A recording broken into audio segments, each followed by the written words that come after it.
I think I have to owe it all to learning my language and culture. That's really where I would have to put it, because I didn't know how to deal with these things. And as I started to learn my language a little bit more, I started to learn my culture, learn who I was, where I came from, who I was descended from, then things started to make a little bit more sense to me and the path that I needed to take. So that's when I started to agree to see people at their homes.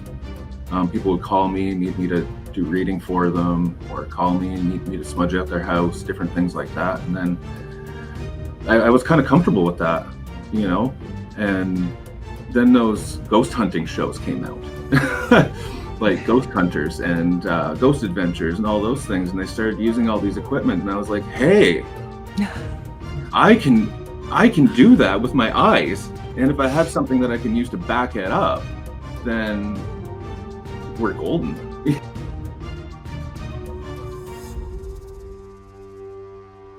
Kwei Nindeluizi Pam Palmater, and I'm the host of this show, The Warrior Life. I'm a lawyer, professor, author, and activist from Eel River Bar First Nation, and my motto is education for action on Indigenous rights, social justice, and protecting the planet.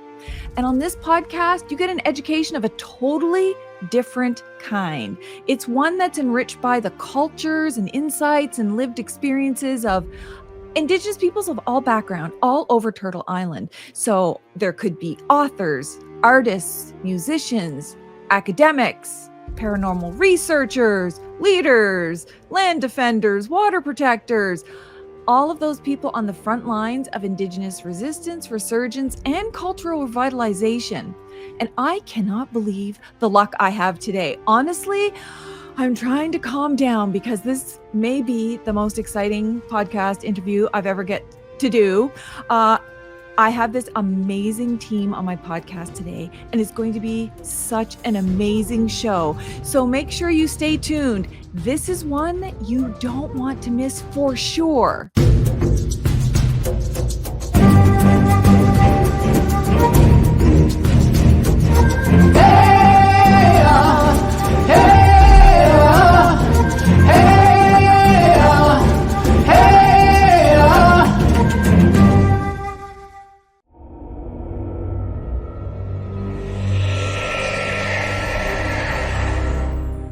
Welcome back to the Warrior Life Podcast. I'm your host, Pam Palmater.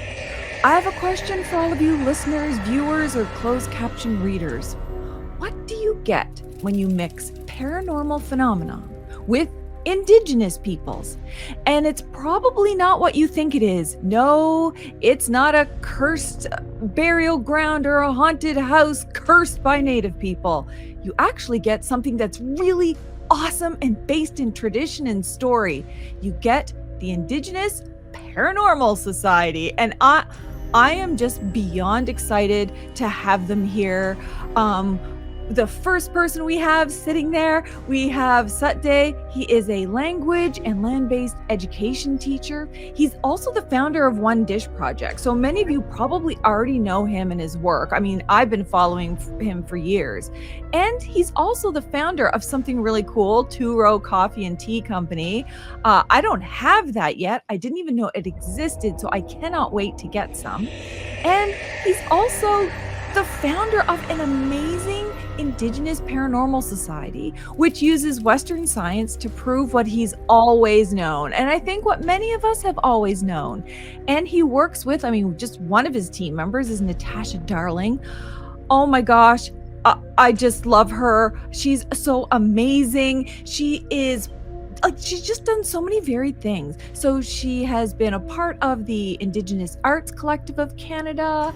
She, with her sister, founded Two Sisters SUP Inc., a stand-up paddleboarding company.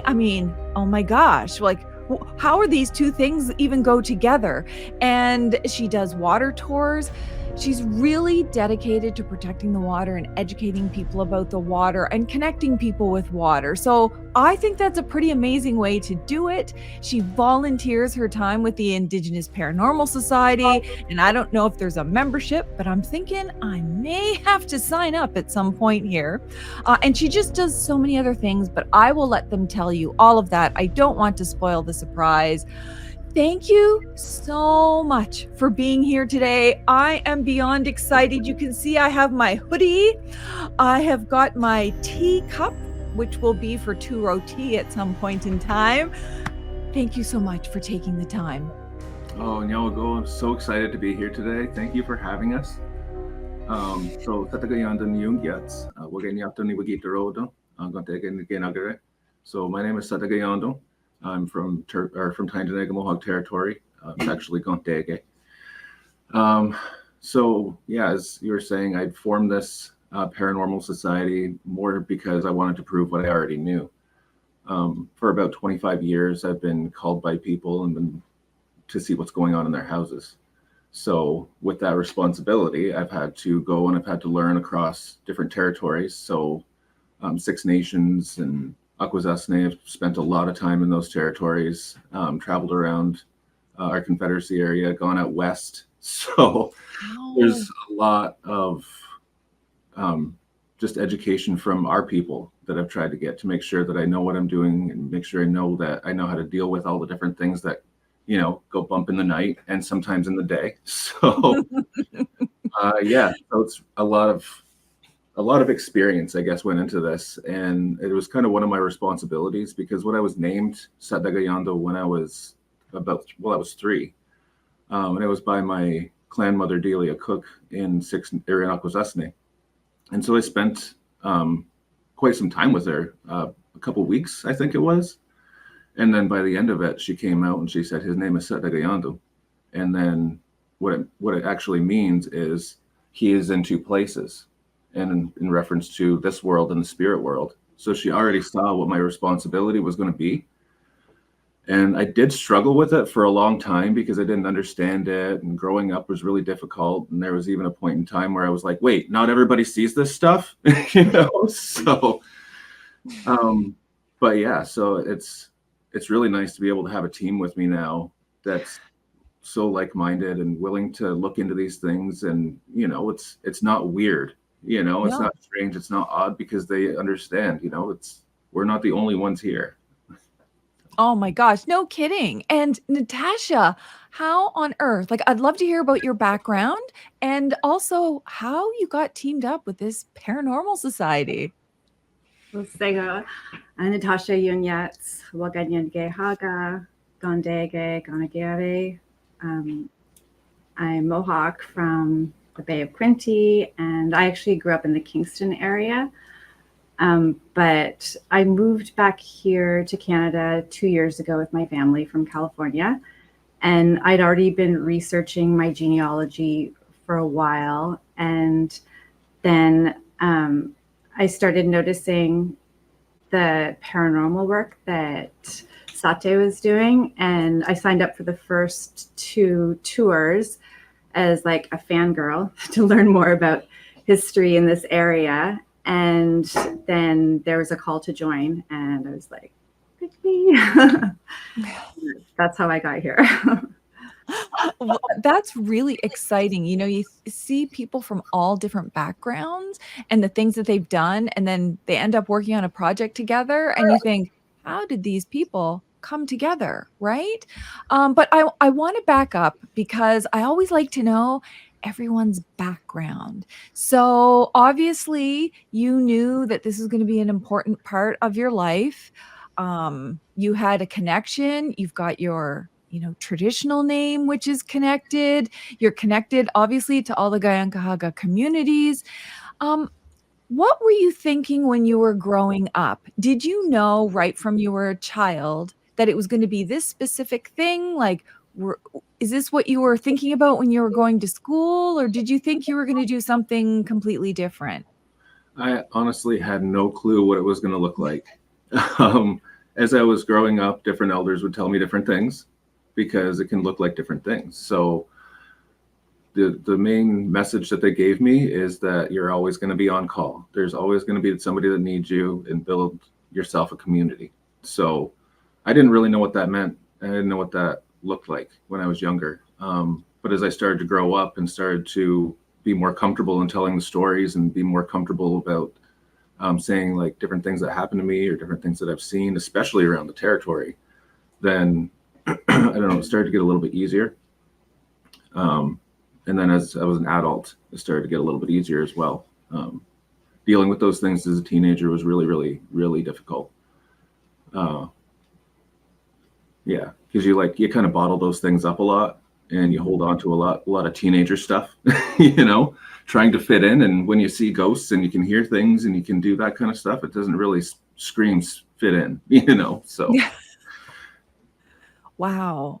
Wow. So then there was at some point you would have gone from high school into like, did you just start planning this right away, right out of high school? Were you working on other things while this was all percolating? Like, how did it come to be? Like, now you've got this phenomenal YouTube series. So I think I have to owe it all to learning my language and culture.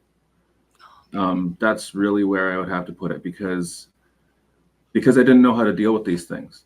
And as I started to learn my language a little bit more, I started to learn my culture, learn who I was, where I came from, who I was descended from, then things started to make a little bit more sense to me and the path that I needed to take. So that's when I started to agree to see people at their homes.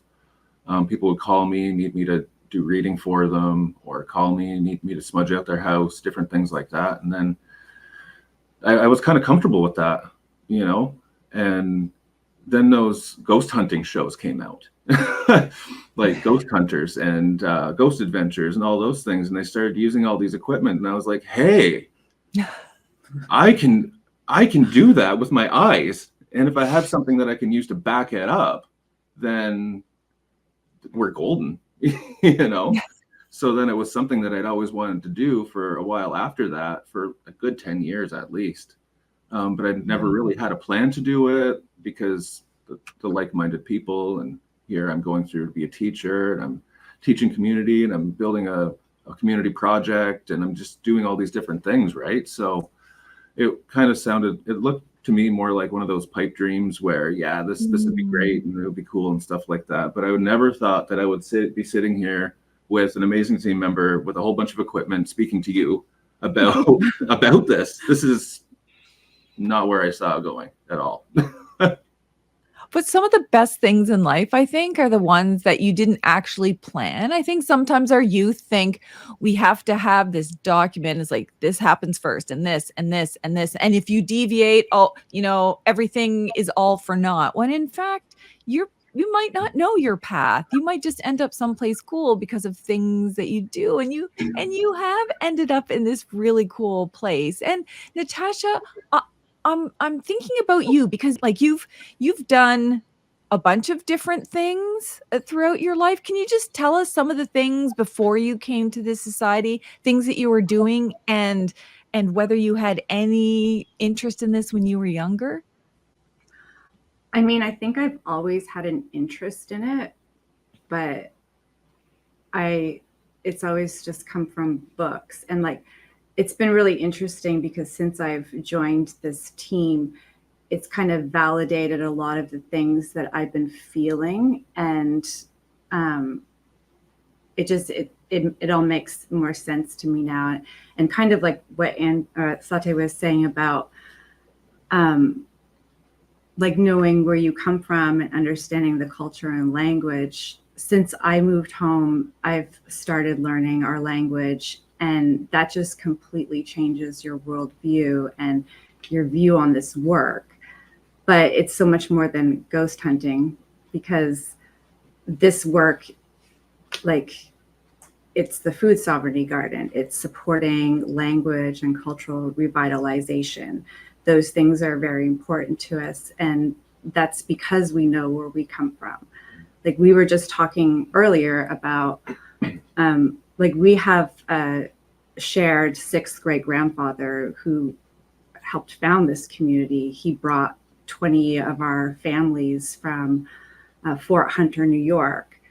And we're that seventh generation. And so when you think about that and the responsibility that comes with that, it just makes this work so much more important.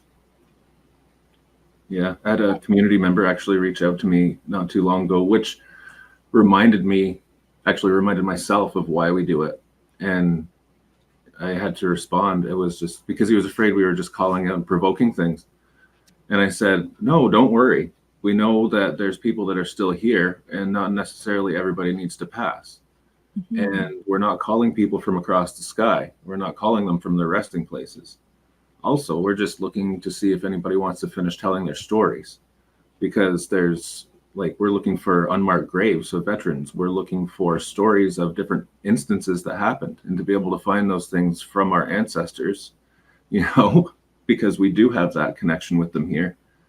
It just makes it that much more, you know. And then I told him, I said, I sit with people and I help them deal with those things that are guiding them off to the other side, or that are going to help them across the sky.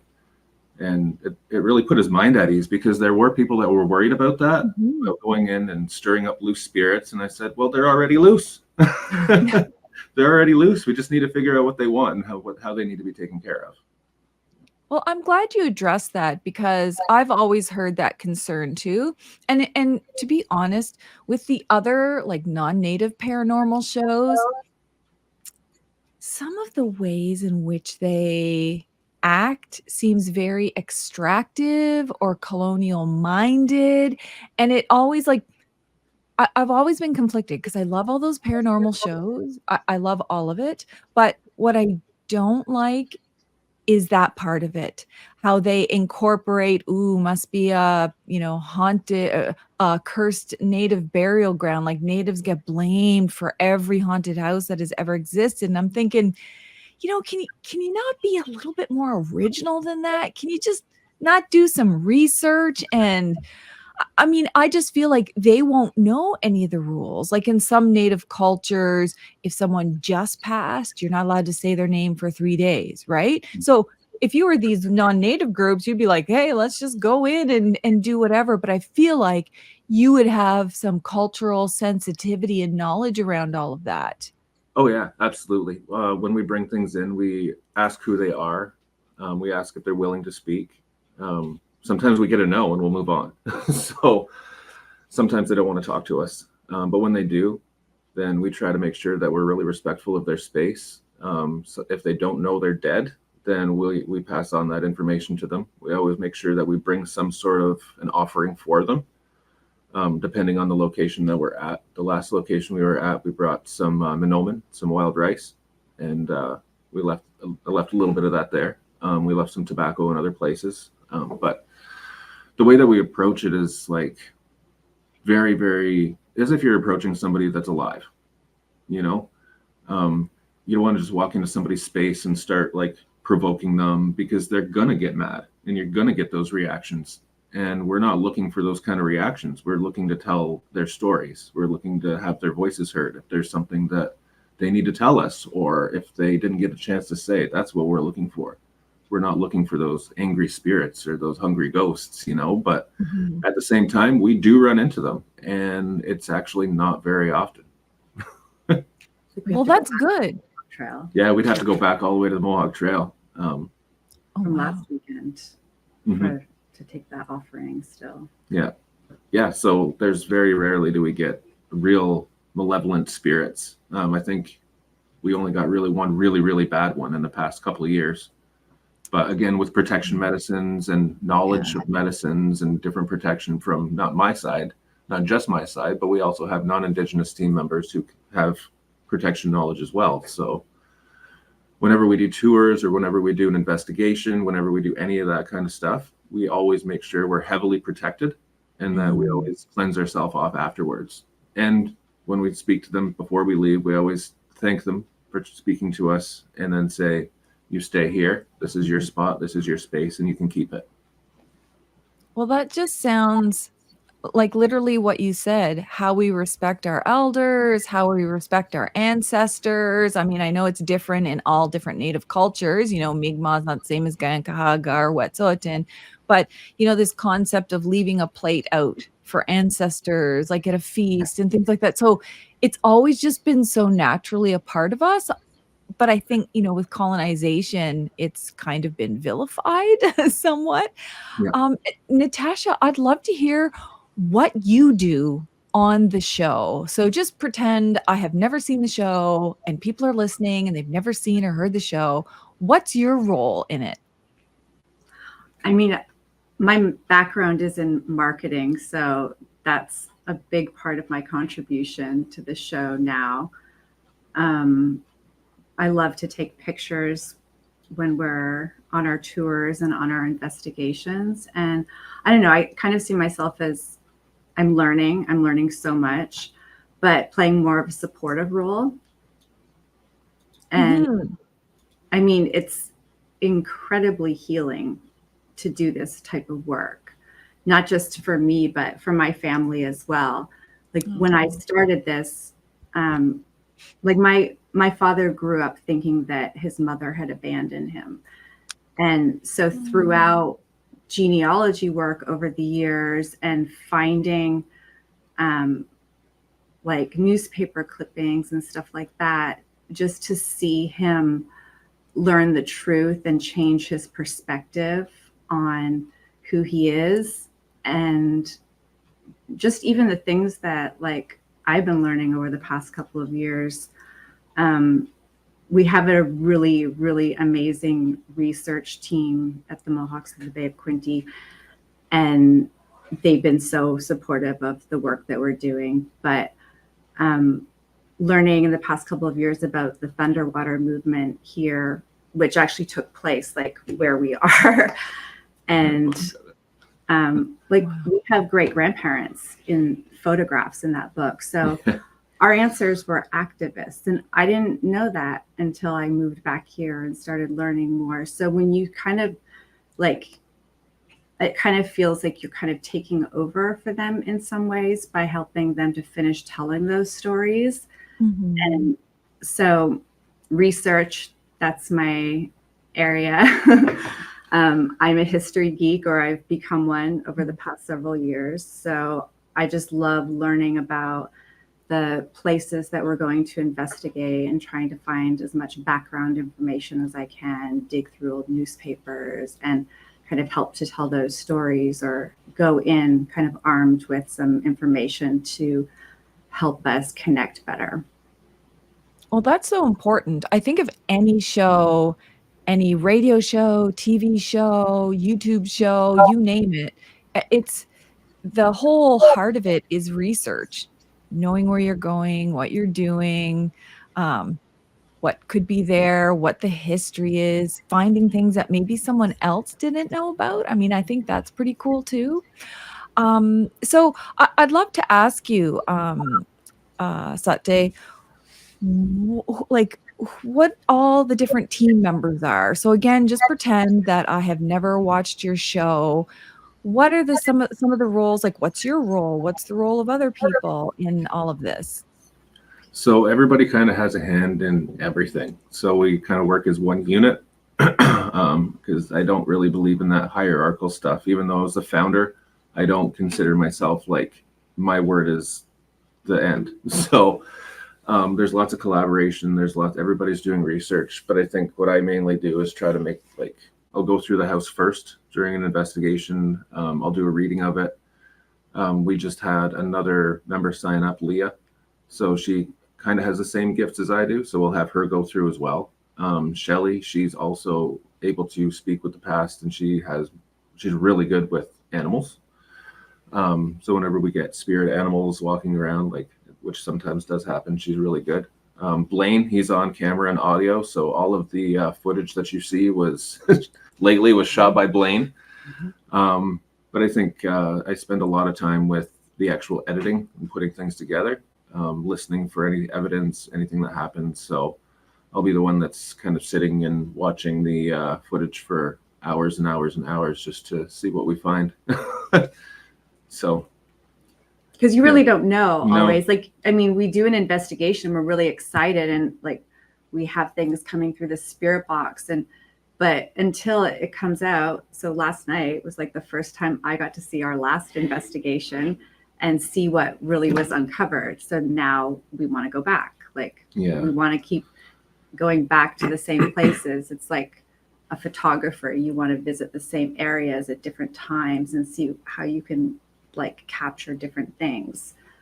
it's like that with these investigations. There's so much still to learn. Oh, there's so much, and it's you don't even catch everything. You can hear things coming out of the spirit box, or you might see shadows move. Like we've had that happen before. I've had that happen a few times where you actually see it moving around.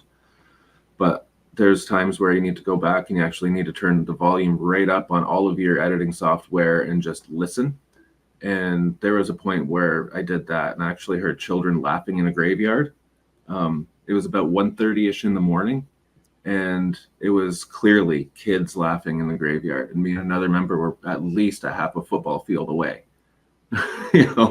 So there's nobody else out there, but it was also the same night where we had something calling us back and forth. So it was like, hey, from one side of the field, and the same voice all the way on the other side. Hey, hello. And then on the other side, help us. So I looked at him and I said, hey, what kind of things try to do that, right? And then he was like, yeah. I'm like, okay, let's not talk about it. Let's not say its name. And then at that moment we heard, better run. And both of us looked at each other and just kind of stood there for a minute. And we're like, okay, let's get ready to go, but don't make it look like you're scared. So we were just packing our stuff up, went to get our camera, started driving away. And then by the time we got to the end of the road, we were both like we were both been holding our breath. So that was wild. And then just a couple of weeks ago, maybe a week ago, we had another community member confirmed that there is actually something like that running around down there, and it's known. So There's a map. We have a map. We have a haunted map of Tyendinaga. So, like where different things have been spotted. Yeah. That's incredible. The room we're in right now is at Oahu Education Center, and it's actually the room where we did maybe it was like our fourth investigation, but we actually caught Dr. Aruni Deka, I guess, in here because we asked if he was here, and then we heard a yes through our spirit box. One of our motion sensors went off, and our temperature meter went off, all at the same time. Wasn't this? It was in this room. What was this for him though? This was the Orange Lodge. Yeah. So our school is in the former Orange Lodge. So. Wow. Yeah. Well, that would have frightened me. I'm still like in shivers about what you just said, but I think you handled it right. It's that whole don't show fear, don't invite it, and things like that. And I feel like our traditions around those kinds of things would help keep us protected. Whereas, say, a non-native show would be all like, yeah, let's go, bring it forth and do all these things and actually cause a problem. You know exactly what to do. Now, out of all the YouTube shows that you have, like the shows that you've done so far, your Indigenous Paranormal, is there any specific clip that you could share with us to kind of give listeners, viewers, closed caption readers a sense of what your show is all about? Yeah, so just a little background on it. We were in Sydenham, Ontario, and we were there just to see what was happening. The printer would go off by itself and just start printing things. There would be walking around. There would be a radio that would turn on by itself. The alarm while we were there, the alarm actually went off and it wasn't actually plugged in. So it was really weird, but at the same time, it was kind of expected because we had asked the lady that was the owner if she knew any jokesters or tricksters in her life that had passed on. She said her father was a really big prankster and he liked to play around and he liked to do things like that. So she had a feeling maybe it could be him. So when we did our spirit box session up in what would be his granddaughter's room, we asked if it was him. And then he said yes. And then just to confirm, we asked another question that only him and his family would know, things like that. And then he responded. And then that's when the daughter, the owner, she said, yeah, that's definitely him. We could feel this energy around us. But it wasn't scary. It wasn't evil. It wasn't anything like that. And then so we asked him, hey, do you have anything that you would like to say to your daughter? And then loud as clear as day, we heard, I love you. So that's actually one of my favorite episodes and favorite clips of all time. Oh my gosh. Well, without further ado, let's share the clip now.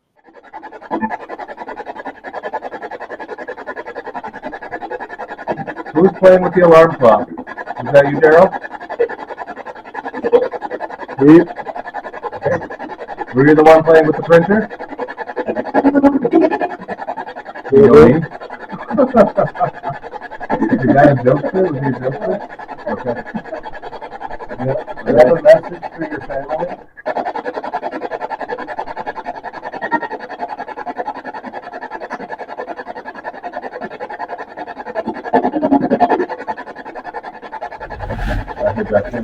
I love them. I love you. Oh my gosh, that makes me want to go and just watch all of these shows over and over and over again. So, for anyone who's out there, I'm going to post the links to their show. You can find it under Indigenous Paranormal on YouTube. You can go to the One Dish Project website and you'll see information about Indigenous Paranormal. But because I'm such a curious person, I would love to know. I see some equipment there in front of you. I'd love to know what some of those things do because that's not anything that I've ever done. So we have just like regular cat balls, and any of these, we'll just set them out whenever we're doing an investigation. And we have had some of them go off a couple times. The first time they went off, it was actually terrifying. We had to take a break for one of our members to kind of regather themselves. And then in the same night, it ended up happening 2 more times. So that doesn't always happen. That was at It's one very location. cool when that does happen. Yeah, it's rare when that happens, but when it does, it's really cool. We have these. These are called melmeters. What these are kind of like EMF detectors. They detect electromagnetic field, but only a plasmic energy. So plasmic energy is what is believed that ghosts are made up of or comprised of. Same with these things right here. These detect any kind of energy. These are our REM pods. We don't have those fancy ones or anything like that, like the TV shows have and things like that. But one of our former team members actually made these for us. And whenever you come into close contact or close proximity to it, this little light will go off and it'll make a really, really big ear-piercing sound, just so we can hear it if we're maybe upstairs or downstairs or in a different room at a location. So we've got a couple of those, and we have just a regular EMF detector, electromagnetic fields, just so we can kind of compare evidence. But places at like the Mohawk Landing, there's a great big power line that goes across there. So we wouldn't use something like this because as soon as I turn it on, I'll start getting readings. But when we were going around at that same spot, we could use this meter and it wouldn't pick up on that same electrical charge. So that's kind of the beauty of those. And we have, I think, 3 cameras? 3 cameras now. So 3 cameras, 2 have night vision, and then we have this phasm light, which can go through anywhere between like full spectrum just down to regular whatever light. So we have that, and then we also have our spirit boxes. So these are kind of like how we listen to anything that comes through. So this one's the PSB7T spirit box, and it flips through radio frequencies. I think 150 per millisecond, 200 per millisecond, and 300 per millisecond. So it basically creates this white noise, and if you hear voices come through it, it's likely that it's going to be something from the other side. But there is a chance where you can get like a blurb or a blip from a random commercial or something like that. So when you're reviewing evidence, you have to make sure that you're really listening to it, because not everything is paranormal. So, and that's why there's so many things. That's why there's so much equipment. That's why there's so much evidence, or like things to gather evidence. We also have this laser grid. We just got this one, so we turn it on. It's actually a grid. I don't know if you can. I can turn down the light. Oh yeah. Anyways, it turns on a grid, and then anything that passes through that, well, if there's and nobody's standing there and it makes a shadow, then it's kind of like a questionable. tripwire in a sense. Tripwire type deal. So we have all of these, and they actually were really cool when we used them last time, because I went through and then we had another member go through, and I was doing the readings and I was picking up the energies in the different places, and our equipment was going off in those exact spots. So yeah, that was very interesting. So that's one of those, see, told you so kind of moments for me. The the Estes method? Yeah. So the Estes method is when we take noise canceling headphones and blindfold somebody. We hook up the spirit box to the headphones and then they listen to it. So the Estes methods essentially makes it so that the person can't hear anything else that's going on in the environment. So we'll stand there and we'll say, hello, hello, can you hear me? In just kind of a monotone voice. And if they don't answer us, then we'll start asking questions. And as we ask questions, they try to repeat whatever they hear coming from the spirit box through the headphones. And often we do get conversations. Sometimes we'll get random words, but there's a few times where we've had full-on conversations, just like at the Mohawk Trail. So because we had 2 people set up doing the Estes method and one person asking questions, and we were getting the same answers from both people. And they were hearing the same things come through, which that was our first time doing that. And that was very cool. Yeah, from 2 different boxes. But that's the whole thing, is we want to show that there is actual scientific testing behind it. And we want to show that we're not like just fabricating any kind of like results or anything like that. So that's why we invite people out. If there's anybody at the locations, we say, yeah, do it with us, come with us. So that they can see and they can hear and they can actually feel what's happening. Because even in this last investigation, Blaine, he's not really a sensitive, but in the basement, he got a headache immediately when we went down there. So there's different things, and yeah, it was really interesting. You feel it like just like going down your whole body. Oh my gosh. Oh my gosh. Like, you guys aren't even making this up. This is happening in real life. Oh my goodness. So for anyone in my audience who's listening and they don't have any background about this kind of stuff at all, how would you describe a sensitive, for example? Okay. So it's somebody that can kind of feel the different kind of energies around them. Sometimes they might be able to feel what a certain entity is feeling. So I can do that. If there's something around and it might be angry, then I might start to feel that. So I'll have to push it away. Or they might feel sick and I can actually feel where they're sick or where they're not feeling well. Sometimes people can actually see them. I can actually see them. There's people that can actually see through their mind's eye where they are and what they're doing. But people who are sensitives generally, it's hard to describe, you know.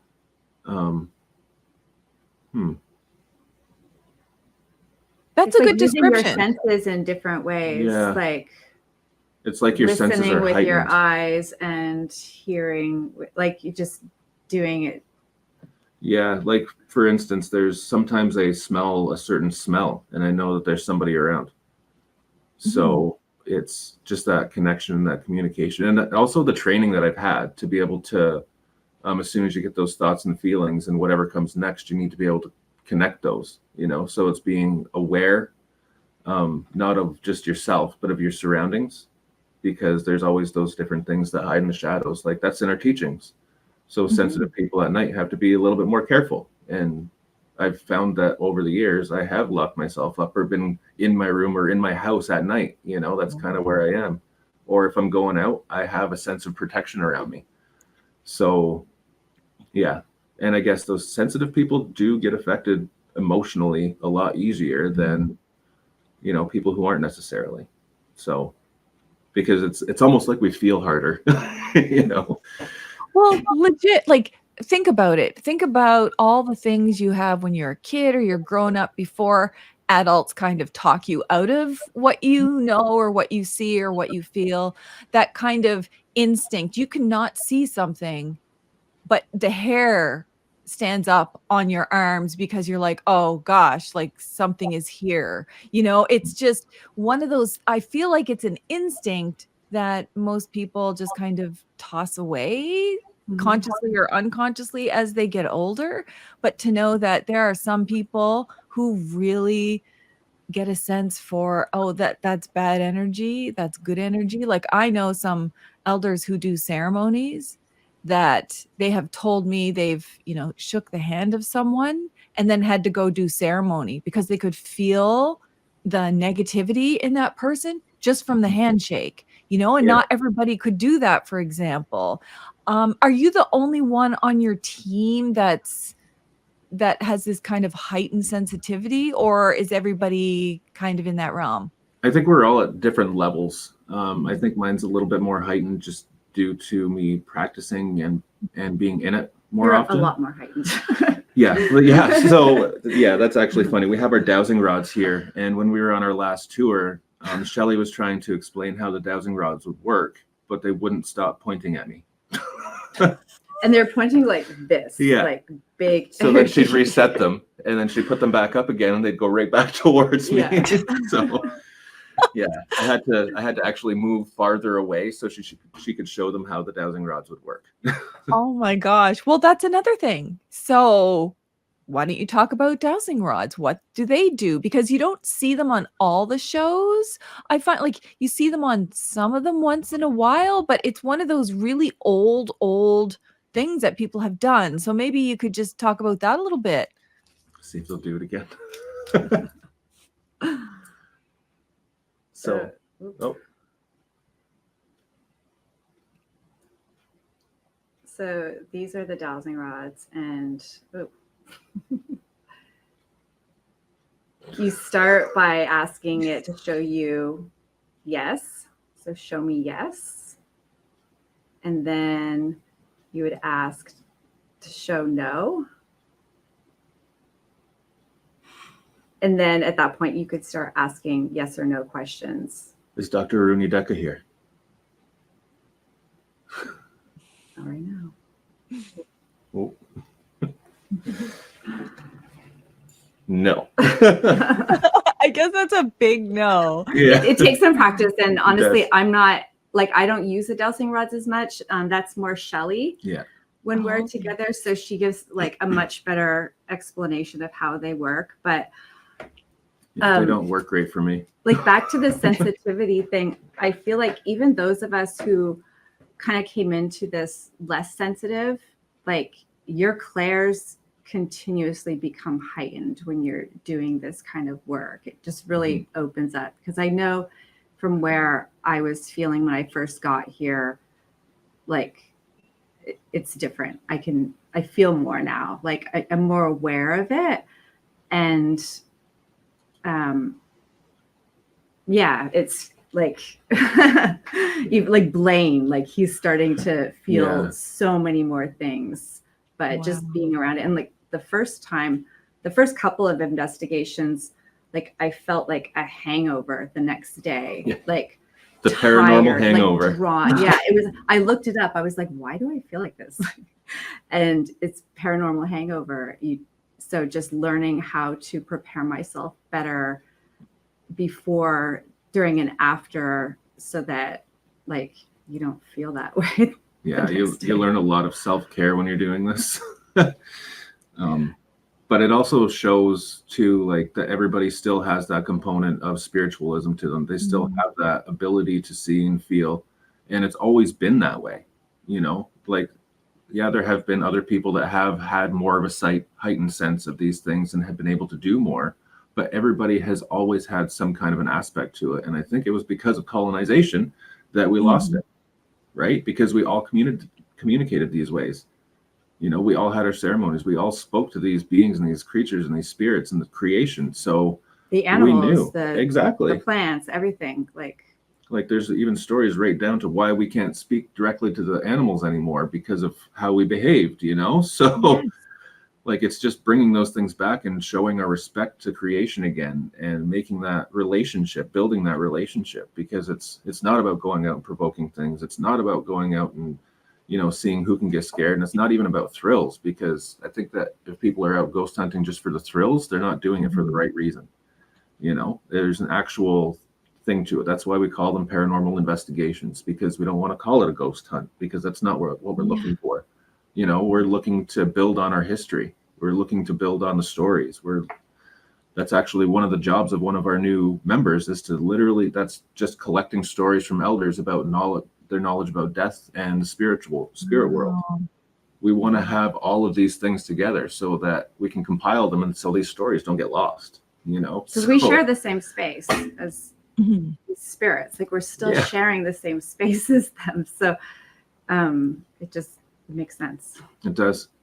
My gosh, I think about there's just so many similarities. So I've always been interested in the paranormal, not just because I just randomly did it, but my dad, when I was a little girl, he always gave me books. He would go to like an old book sale and there'd be a book on things like spontaneous human combustion or UFOs or pyramids or Loch Ness Monster or ghosts, like all of these things. And he would always give me these books. And my dad always said he wanted me to grow up and be a scientist, but not like other scientists. His goal was for me to be a scientist, not to discover things, because he always said those things are there. They don't need to be discovered. It's about respecting and protecting the territories in which these beings and entities live. It's about making sure that nothing bad happens. And that was his dream for me, was to do all that. So from the time I was a little girl, like, you should see my house. It's got every book imaginable about everything possible, especially cryptids. And so I love that I'm talking to you and how you're doing it, because the way you do it in such a respectful way, and in a way, because we have to respect our ancestors and we have to respect the traditions and rules and protocols around all of those things. And what you're doing in your territory would be different in Anishinaabe territory, would be different in Haida territory. There's different rules around those things. But, you mentioned about creatures, and I'm thinking, what people call cryptids now, and they have shows called Monster Hunters and Tracking Killer Bigfoot and all of these other things. And I'm thinking, wait a second, those actually aren't monsters. We've lived with them for hundreds of thousands of years. Like, they're actually a part of our ecosystem, whether or not you can see them. And so I started, like you, gathering all these stories, but from different Native traditions, to see if I could really glean anything from it. And one knowledge keeper that I talked to from Anishinaabe territory, I was concerned when I started seeing all the monster hunter shows, because you know what hunting means, and people Yeah. out with guns and traps. And to me, that was just mortifying. That was taking this like way beyond what you should. And so I was very worried now. So I asked this person, I said, I am so terrified that they are going to capture, Sasquatch, Bigfoot, Sabe, like there's all different words for him, right? Mhm.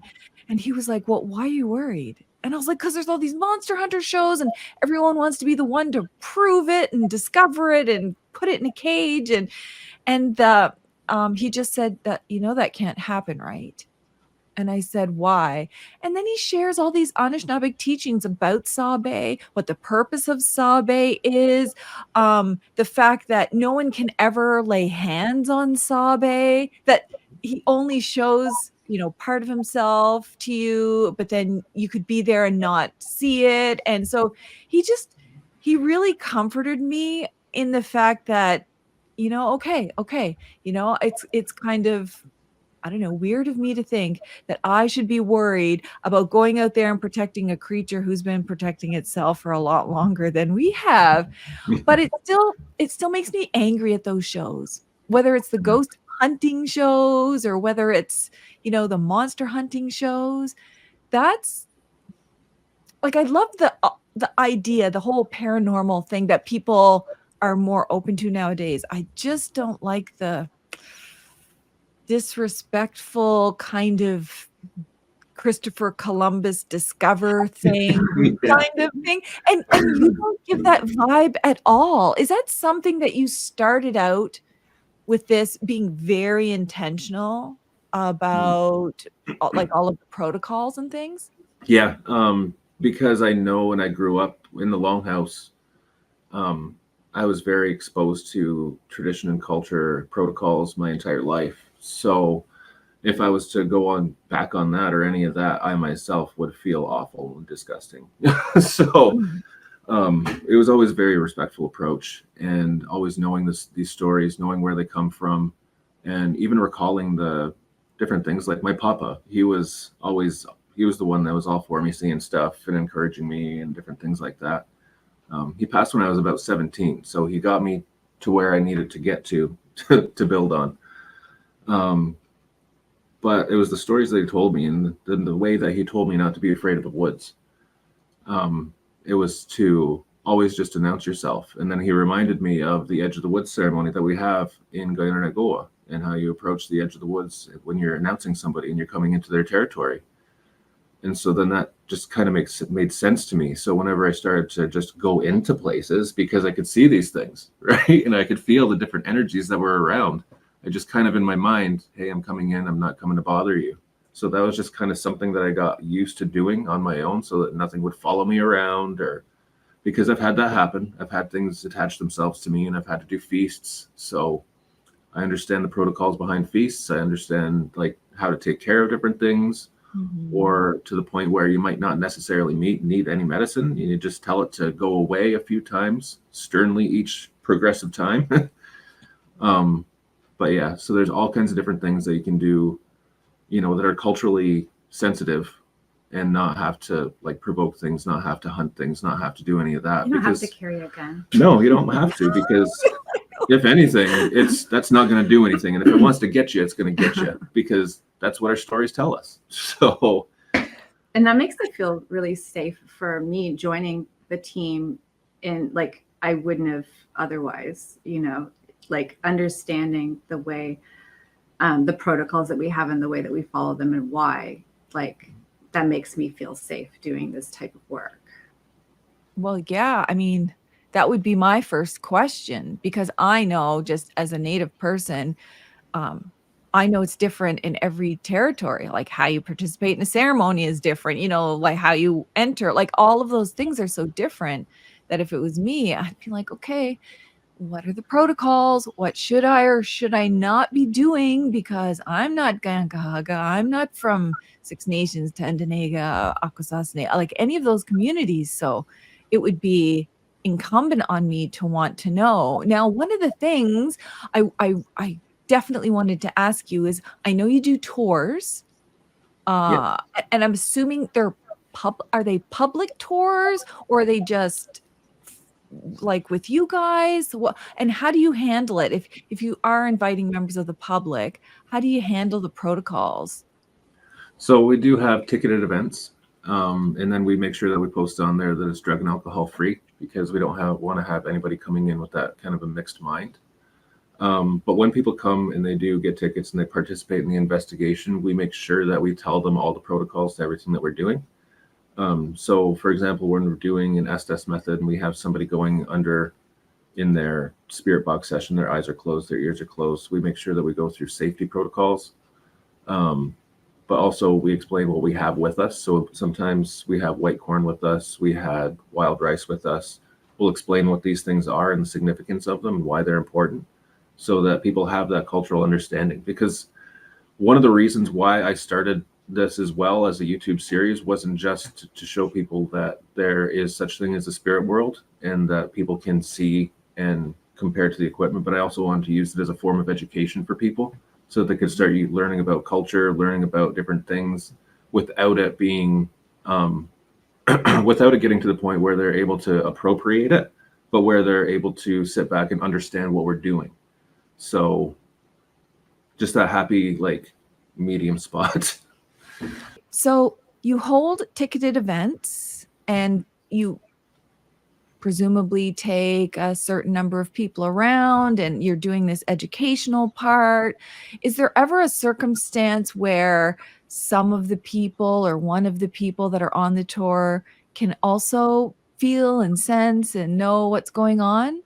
Yeah, so we actually highly encourage everybody that's on the tour to take as many pictures as possible, just to be aware of their surroundings. If there's any weird feelings that they have, if they kind of feel sick, or if they get a dry throat, like any little thing, we tell them to let us know. And because it could be connected, or anything that's otherwise wouldn't happen to them. So say actually in one of the investigations, I was getting a really sore foot. So that was different for me. I didn't understand what was happening, but later on, I saw a guy hanging in one of the rooms. So the inability to use your feet would be painful. So that's yeah. So sometimes it's ugly, but at the same token, it's just residual spirits there that aren't like, they're not in pain, they're not hurting, they're not anything like that. It's just imprinted energy, you know. Deserano Library, one of our teammates, this is when we were participants, the first tour, but she got a really bad headache in this one area. And we ended up going back there to do an investigation at a later time or another tour, and did a little bit more research in between. But we learned that when the library had been a hotel, prior to that, there had been a young man, I think he was 19 years old, and he was playing with a handgun, just like messing around out in front of the hotel, and accidentally shot himself in the head and died. So her getting that really strong headache, like when we were doing the research afterwards, and we're like, wait a second, that makes sense now. We were also getting the word shot come through the spirit box. So and different things like that. So it was all very related. And when we went back to do more research on it, we found out about this 19-year-old kid that shot himself in the head by accident. So, and he seemed so confused, like he didn't really realize how he died, or like, you know, so he was just starting out. It was talking in the newspapers about like he was young, he had a girlfriend, they're planning their life together, just they were getting ready to get married or something like that. Oh no, that's you know, there's like so many good things. Our ancestors hold so many good memories and stories and love and connection. And then there's, you know, the sad ones, that things like that have happened. So I want to make sure that, you know, before we end the podcast, that I let listeners, viewers, closed caption readers know how often you do these ticketed events. Is this like once a year big event? Is this something that happens on a regular basis? Like, if someone's interested, how could they take part in one of these tours? So what they can do is they can go to onedishproject.com and they can subscribe, and we'll send out email blasts about different tours and stuff like that. Generally, we have them every few months. Our next one is going to be on August 10th, and that one is actually going to be really exciting. It's where the council house was, the community center. So right across the road from where it stands now was the original one, and that's where the Indian agent would go. That's where they would actually hold council meetings and everything like that. It got burned down, and then now it's across the road. But we caught Captain John there a couple times, Captain John Deseranto. And so we actually brought in another team. They came in, they confirmed with us the same thing. So we're going to go back again, see if we can't try to ask Captain John a few more questions. Oh my gosh. How and something really cool too is like, he's our sixth great grandfather. But so many of the people that are going to be there as participants are descendants of Captain John. So that makes it really special. I'm really excited to see what comes through. Right. So all of our information is on onedishproject.com. And what else? Well, we have pop-ups as well. So on June 22nd, we're going to be at Shop Wavy. We're going to be doing coffee and tea. So we're going to have tea samples ready. I think we have 14 different teas now, and then drinks will be available at Wavy. We'll be selling some One Dish Project and Kenhtè Paranormal Society merchandise there as well. And then everything that we sell, all the proceeds go to the One Dish Project. So we don't actually keep any of the money from it. We might upgrade our equipment every so often, but toys and vegetables. Toys and vegetables. So with the One Dish Project, all of the food comes out of the gardens, goes to community members for free. It goes to our elders first and any other vulnerable peoples. I distribute it to people at the school if they need it. But they can also go out and they can get community hours for doing it. So just different things like that. I created some different educational land-based programs as well to come to complement it. Wow. So I go to different places and do some kind of healing land-based education stuff. I'm going to be at Providence Care next month, 4-H Club. Go to public schools and different things like that, just so they can have some land-based knowledge in their classrooms and school groups and stuff like that. So kind of food for the brain as well for the stomach, you know. So Yeah, exactly. In the spirit. yeah, and the spirit. So Yeah. yeah. Well, I don't feel as bad now that I bought so much merch. I just Yeah. didn't get one hoodie zip up, Oh, yeah. then I got one without zip ups, and then I have this. And boy, if you ever came out with anything else, I'd be repping that all over the place because it's just, I mean, you don't see a lot of Native people doing this. It's really exciting. Is there anything else you want me to promote? Two Row Coffee and Tea Company, and there's only actually one place where it can be purchased, and we've done that on purpose. So it's actually at Shop Wavy in Shannonville, and that's where it's sold exclusively. That's where my sister-in-law's store is actually. So it's kind of a wellness and skate shop, and they do a lot of community work as well. I have written a couple pieces for the Bay of Quinte Discovery Guide, more cultural pieces, and there's one in there about the One Dish Project as well. I volunteer with the All Our Relations Land Trust. It's another food sovereignty garden in Cataraqui, Kingston. And we just finished a solar panel powered rainwater irrigation system for the garden. And so that's very new and very cool. aorlt.ca is the website for that. Okay. And I will make sure for everyone, I put links there to make it easy for everyone because I know it's hard or people just want to get it from their phones. Is there anything that's next for you? I mean, literally final question. Is there anything that's next? Are you going to expand? Are you going to go on TV? Are you going to go on radio? Like, what's next for this group? So we're actually looking for more members. We need more researchers. We need more investigators. And it doesn't really matter where you are, you know, so we do have somebody that's in Toronto right now, but they do a lot of research for us now. So location isn't a really huge issue. But we're going to continue on doing what we're doing and just kind of, Keep on telling stories. Hopefully add more stories. When our tours come out, people are going to be able to see on YouTube what those look like as well. But yeah, we're going to be adding more merchandise. I'm going to keep on building my tea collection. So yeah, all of our coffee and tea is also organic, certified organic. And it's all fair trade, everything. And our coffee is locally roasted, fresh. So we're the only gourmet coffee and tea company in the territory that's 100% Mohawk owned. So nice. We need more of that. And can anybody join the Paranormal Society? Is it just Native people or just anyone? Nope, anybody can join. So we have an application. We do. It's right on. If you go into our website or to Instagram, Facebook, it's all in our links. So you can fill out the job form, and then somebody will contact you and have a quick conversation, and then we'll go from there. But yeah.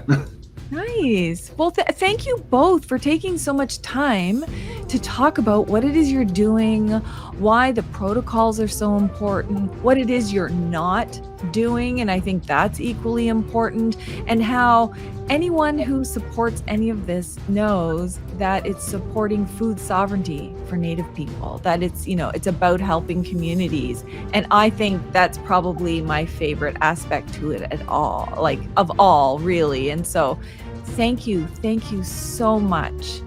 And Go for having us. And thank you to the listeners, YouTube viewers, and of course, the closed caption readers. I'll make sure to post links to everything that we've been talking about on this podcast.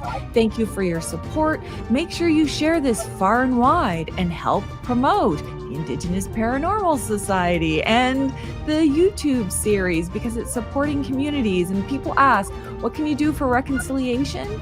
You can support initiatives like this. It's so important. So thank you once again. Until next time, keep living a warrior life. Walalia.